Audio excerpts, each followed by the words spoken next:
الرجوع دين نبرة ينجرو قياس النبرة دابتيتي هل كان سنين بكا جرور في قالوا فيه أكان تاتو كمال إن تاتو نبرة كه وان سن كيس ندن دمتشيسه الرجرو أن جزاء إني قرتي نبرة دابتين أقول سن اللي نقولوا في تدبير بكا جرون أركود لا قوت ما نقولين قولي نانجي فكينيا نموني دو نموني على مال جرا يتولد قرومو wanni hojjechu jirru fi eegumsa keessa barbaacha keessatti qorannoon nuti godhu jirru waa hedduu gartee takka gartee viidiyoodhaan olmarra malee amma taatiitillee godhuu dhiifnee jira garuu caalaan halkanii guyyaa hirribni irra hin baane qaaxiraa eda halgadda guyyaa sanirraa kaasee jechuu takka irra hin baane ni beeyta awwama jiru nurraa tolchee ilaa hanga asii jaanii hanga asii tiga tamas boru zaaja ila hanga asii galgala sila hanga asii nilmestara sarara kanatti dhaabbatte amma sarara dhaabbatte 5 milii qaasa guyyaa sadii egaa hordoftoota fi daawwattoota keenya akkuma ilaaltanii agartanitti arraan tana ijoolleenis akka malee yaadaa jirti abbaa isaaniiti kunoo arra sabaatoliin akka malee dhukkubaa jira teessaniituma viidiyoon waraabinaa jettanii nuti waan irra guddaa waan silaa maruu qabnu tan mariin irra guddaadha garuu immoo haa ta'u waan takka dirqama isin biraan ga'u waan taateef haala keessa jirruu fi kanaas viidiyoo isinii marraa jira kunoo sabaatoliin yaada abbaatiin arraan tana kun akkana dhukkubsattee jirti baay'ee dhukkubaa jira jechuu barbaadeeti mee furmaatee ta'e والله الحمد لله وانا اسم غلطو فدو وهما اسم غلطو ما اسم جو من قبو اسم هندينو والله وانين جي دبدون قبو چراخياتو چرا سرينته اما رب العالمين تنايفا فاندو بغا غرتي اسن اللي نجنا جراتن درانا نما مي خن اكن انسيني ارنا ما اكن نجنا رابته اربتا جوادين دبمه بكا غرتي ننو تو كن نجنا دبمتي caalani fiyan ni beetan caalan engad waan irraquteesi hanga ilmoon la jirtu san dalaga masruufa ilmaanii qofa dalagachuu ture arra maammeen humaani dabarti tun hundinu waanin ja'uun na dhibee humaa mataa lafa gaggadiin qabadhu na dhibee ni dabarti tun hundi maammee hanya galatoomi amma booda odoo an amma duraa utakaasin tuyne odoo waan feetee huna goote wallaahi ani siidachi furmaate ni beeyta ilmi namaa waa hunda sababu godha malee fakkeenyaaf ati sugaa jireenya kanatti seentu akka kana filattee odoon feetu rakkoon filan akkasii mokkasii miti odoo rakkoo feetu barkaa odoo rakkoo harkituun filan garuu rakkinni maali addunyaa tanarratti rakkinni kun qormaata jedhan qoraasumaa jedhan nama bilkeessaa jedhan maali yoo rakkoo garte malee bal'otti sichin baatu beek fakkeenyaaf yoo nuti akkanuma kaane bal'otti kachi baanu taane waan irra dabarresan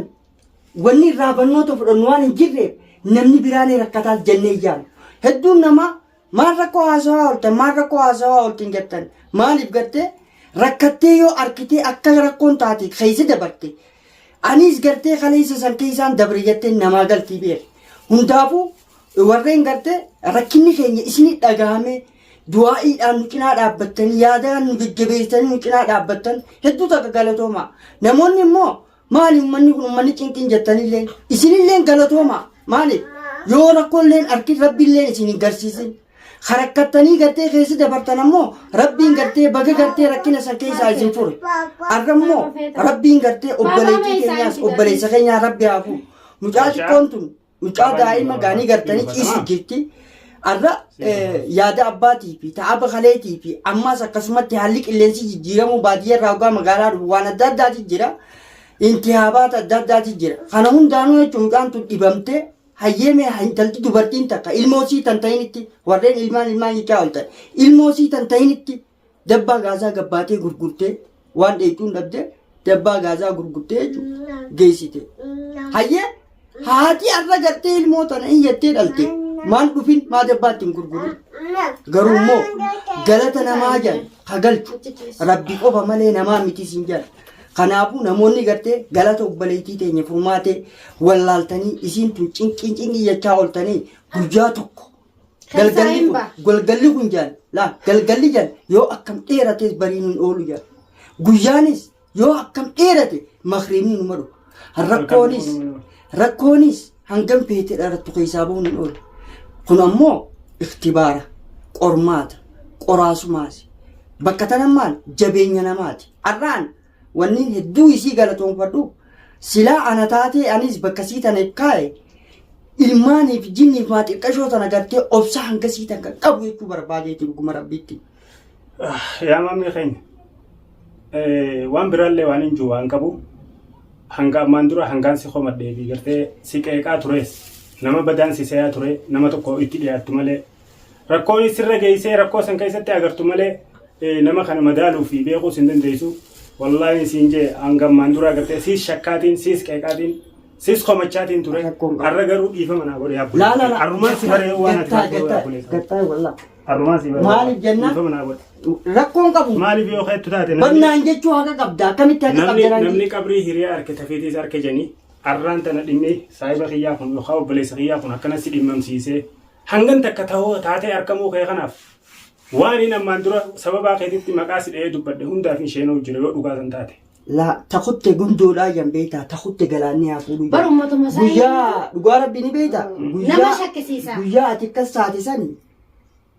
laal hedduu takkaan rakkamee cinqamee si galtee maaliif akkaataa namni kun itti waliin dhaabbatu fakkii qaawwa tokkollee dhabeeti malee. Ana mana irra geessee akkana waan takka narra hin gahin ittiin fudhadha maaliif yoo keettu taate maamee keenya guyyaa gartee an taateen sun irra teessan har'a jawaadeen nu bira hin jiru guyyaa san na bira dhaabbateeti halkan saniin bakka jirurraa fiigaa dhufe akkaan taatu akka malee taatu na bira gahee waan san keessaa na dandamachiise. Har'a garuu an jazaa inni gartee na bira dhaabbatee naa godhe sanillee godhuu fi dadhabee isa bakka jiruun arkuu goote. Naa goote maaliin godhini? Maaliif naan ji fakkeenyaaf namoonni hedduun achimee maal naa godhee maal godhe? caalaa maal godhu jiraa jechuu danda'a. Garuu immoo wanni hojjechuu jirruu fi eegumsa keessa barbaacha keessatti qorannoon nuti godhu jirru waa hedduu gartee takka gartee viidiyoodhaan olmarra malee amma taatiitillee godhuu dhiifnee jira. Garuu caalaan halkanii guyyaa hirribni irra hin baane qaaxiraa eda halgadda guyyaa sanirraa kaasee jechuu takka irra hin baane. Ni beeyta waan naman teessifne hoggaaniif gartee as akkanatti ilmaan kana gatte mana kana taa'uun feetu. Hoggaa ala gabbaane waan biraatiif ta'a. Amma ni muddamne ammoo wanni abdiin kutachiifne beeyta wanni abdiin kutachiifne rabbiin haqaa wajji jira nuna sara irra geenya jawaadees ni baafna inshaallah as baafna bakka inni jiru inshaallah ammaas garuu wanni gartee hedduu dubbii taaniif taanitiin tarkaanfanneef takeessi jiru fidneeti itti dabarra jenneeti waa'ee gartee amma fakkeenyaaf biliseen isaa harka jiraachuudhaatis kanaas hojmaata gartee mana keessaa fidneeti wantoota muhimmii ta'an barbaachisoo iddoo nu barbaachisutti viidiyoo qabqab jidduutti siin goona. Taan ammoo inshaallah injifannoo keenya arguudhaaf teessanii. Waan irra hedduudha tasilaa gartee waan jajjabduu hunda iccitiiteenyaan nu jalaa bahaa yoo asirratti gartee viidiyoo marree ol baafnu taate waa sochii teenyaa fi waan godhu jirru kana gartee iccitiiteenya harkatan jechuu fi dhoofannee deemu jirraan bara akkuma isaan hordoftoonni keenyaa nu jechaa jiranitti way baasaa jirra baasutti hin jirru bara waan jajjabduu meeqa. Ammas namoonni cinaan ni beektaa maa viidiyoo martanii yookaan maaliif gartee dhage ragaa miti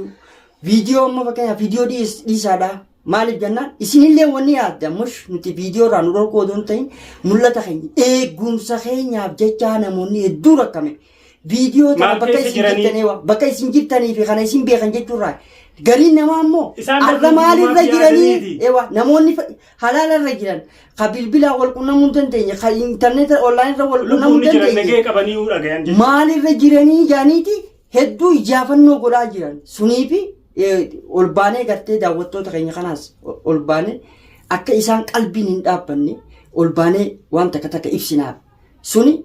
hundi keessanuu jechuudha gamanattis gamasiis ta'ee isin hundi eegumsa keenyaa fi nu cinaa dhaabbachuu keessan maaliif fagoo waan jirtaniif hedduu nageenyi keessaa'u ilmaan kanaaf furmaateedha waan isin yaachisu ammoo hoggaaniif akkanatti teenyee haasofnu kana waa'ee dhimma jawaatii hedduu takka akkatti rakkachuu jirus beekaadha amma wanni hedduu qalbii na cabse ammaas mucaan tun dhukkubsachuudhaan qalbii na cabse taniin eegaa ture xiqqashoo teeda gartee xiqqashoo leeydaan qabdee edaa gartee akkanatti nu bulchite jechuudha garuu rabbiin akka fedhe qabaa beektaa odoonii fi tokko asii dhukkubsataan taa'uuti asii jiruma kana fuudha. Adoon mucaa ta'an irraa gartee waa'ee dhukkubaa kana eeguuti kaan qabamte akkamitti hayi garuu rabbiin danda'aadha maaliif tunis qormaata maaliif qormaata ji niin danda'a dandeettii rabbii jabduudha si galte akkuma ammaas tun dhuftetti furuudhaafis isatti ulfaatu garuu wanni ilaalu jiru jabeenya keenyaa fi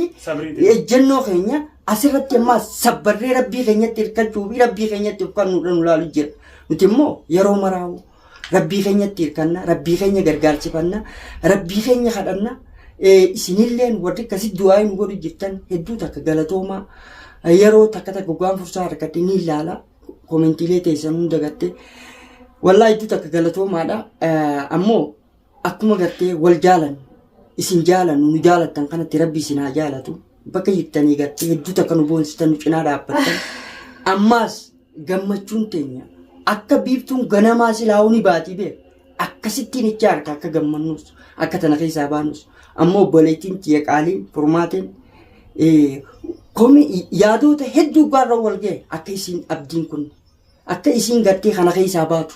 akka ifattichi baatu niin beeka wanni gartee ijoollee tana rabbiin jaalala jidduu magarsee isaan jidduutti tanaafuu jaalala isaanii tana akka magartee daraartee firii godhattu du'aa'ii godhaafi gartee warreen gartee yaadaanis taanaan isaan cinaa dhaabbachuu barbaadda waliin isaan haa milkeessu jaati akka isaan jabaatan godhaayyee wanni dubbadhuuf ta'a maaliif bakka tanaa hedduu takka na gammachiisan namoota keessaa wal jaalatu haa wal qabatu hedduu takkaan itti gammada maaliif anis nama gartee akkasitti namaan akkasi wal jaalachuudhaan fara hoggaa akkasitti isaan wal jaalatan akkaan ani isaan jaaladhee isaan jabeessuu na godhan irraa fagaachuun dadhabe irraa hin muramaal jee maqaallee hedduullee yoo naa bu'e garuu akkaan godhuun dhabe maaliif ifiin dadhabe waan garii bar kaniifi gartee silaa diduu feetu onneen si fuutee si geessiti jaalala isaanii tanaa galaana ta'e fuudhee itti na dabaleenis suniif bakka tana dhugaa jireeyyeeti. Gamanumaanuu maameen waan takkaallee waan hambifatee hin qabu waa hunda waan silaa jechuu qabnu hundaa'u inni nu akkuma nu jeetti wanni nan isinii dhaamuu fadhu akka daawwattootaa fi hordoftoonni kiyya. Rabbiin jawaadee hafuura isaa isin haa dhageessisu ja'aati bakka jirtanirraa du'aayiidhaan nu bira dhaabbadhaa du'aayi nu godhaan isinii jechuu barbaada galatoomaa.